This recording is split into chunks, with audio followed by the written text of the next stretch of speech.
Mövzumuz daban ağrılarıdır. Daha çox daban ağrılarını biz görürük orta yaş üzəri şəxslərdə ki, əksərən bunlar olur.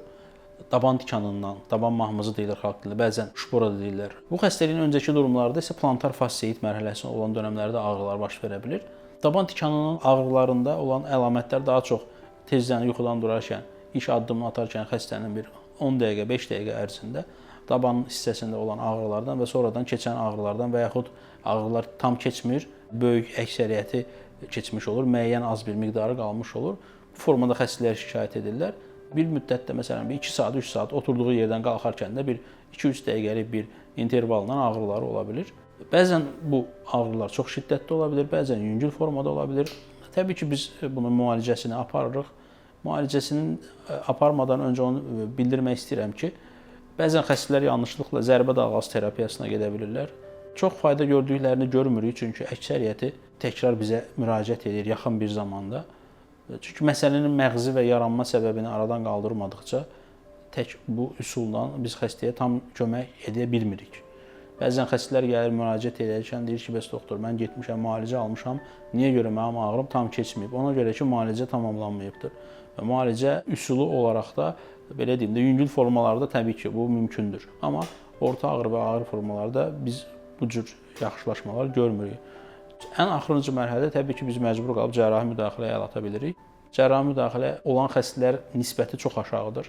Əksərən biz müalicə ilə bu problemi aradan qaldıra bilirik. Daban nahiyəsində olan digər ağrılardan bəhs etsək, məsələn, tarsal tunel sindromunda ola bilər, ağrılar ola bilər. Yastı pəncərli və dik pəncərli uşaqlarda və onu deyim ki, daban tikanı əgər anatomik olaraq dik pəncərliyi varsa, peskavus deformasiyası varsa, bu insanlarda, bu şəxslərdə olma ehtimalı yüksəkdir. Biz bilirik ki, normalda insanın gəzməsi gerəkən zəmin yumşaq bir zəmin olmalıdır. Yəni insan yaranarkən mağarada yaşayan insan qum üzərində gəzirdi və belə deyim də yumşaq bir zəmin üzərində gəzirdi, amma müasir dünyamızda və şəhərləşməyə görə insanlar daha çox metlaq və yaxud da ki, qranit, nəyinsə sərt bir zəmin üzərində gəzdiyimizə görə bu problemlər erkən başlaya bilir.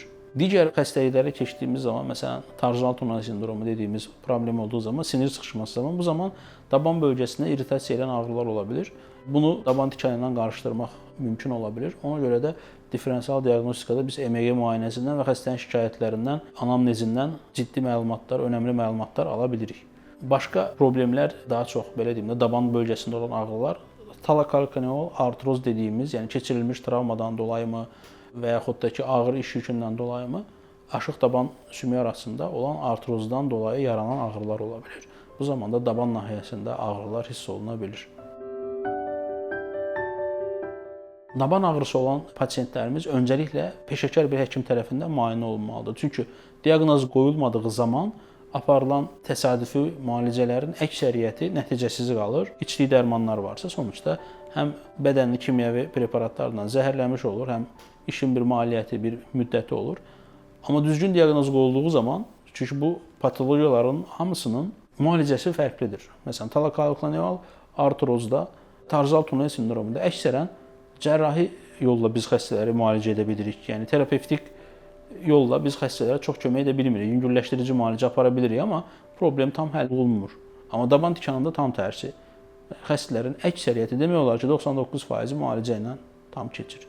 Yəni cərrahi üsula demək olar ki, biz əl atmırıq. Daban ağrılarında ayaqqabı seçimi mövzusuna gəlsək, təbii ki, hər zaman dediyimiz kimi sərt zəmində gəzdiyimiz üçün alt hissəsi amortisasiya funksiyası daşıya bilən bir ayaqqabı olmalıdır. Yəni yumşaq olmalıdır ayaqqabının altında. Ən az 1 sm-lik qalınlıqda amortisasiya qabiliyyəti yüksək olan bir örtü ilə örtülməlidir. Və bu biz gəzərkən ayaqdan aldığımız zərbəni, şok dalğası, çünki Newtonun qanunu var, təsir əks təsirə bərabərdir. Biz yerə hansı çəki ilə, hansı təkanla ki, zərbə endiririk, yəni addım atırıq, həmin qədərdə biz zərbə almış oluruq. Və zərbəni ilk qəbul edən toxuma daban altında olan pulpamızdır və daban sümüyüdür və dabanın üstündəki olan talakalkaneal oynaqdır.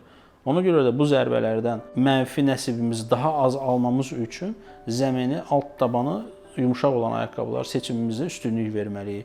Daban ölçüsü nə qədər geniş olsa, yəni bəzən görmüsünüzdür. Məsələn, bəzi markalar var, isim vermək istəmirəm, yana doğru hərəkət edir. Yəni yerə dəyən zəmin nə qədər geniş olsa, aldığımız zərbə o qədər paylanmış olur ayağın bütün sümüklərinə və dolayısıyla bu cür ayaqqabıları tövsiyə edirik. Və axıcı olmalıdır. Yəni ön tərəfi, ayaqqabının ön tərəfi və arxa tərəfi yuvarlaq şəkildə, qayıq kimi. Yəni ayaq qoyma fazasında və ayağı yerdən götürmə fazasında biz müəyyən bir maneə ilə rastlaşmamalıyıq və bizə ayaqqabının altındakı örtük kömək etməlidir.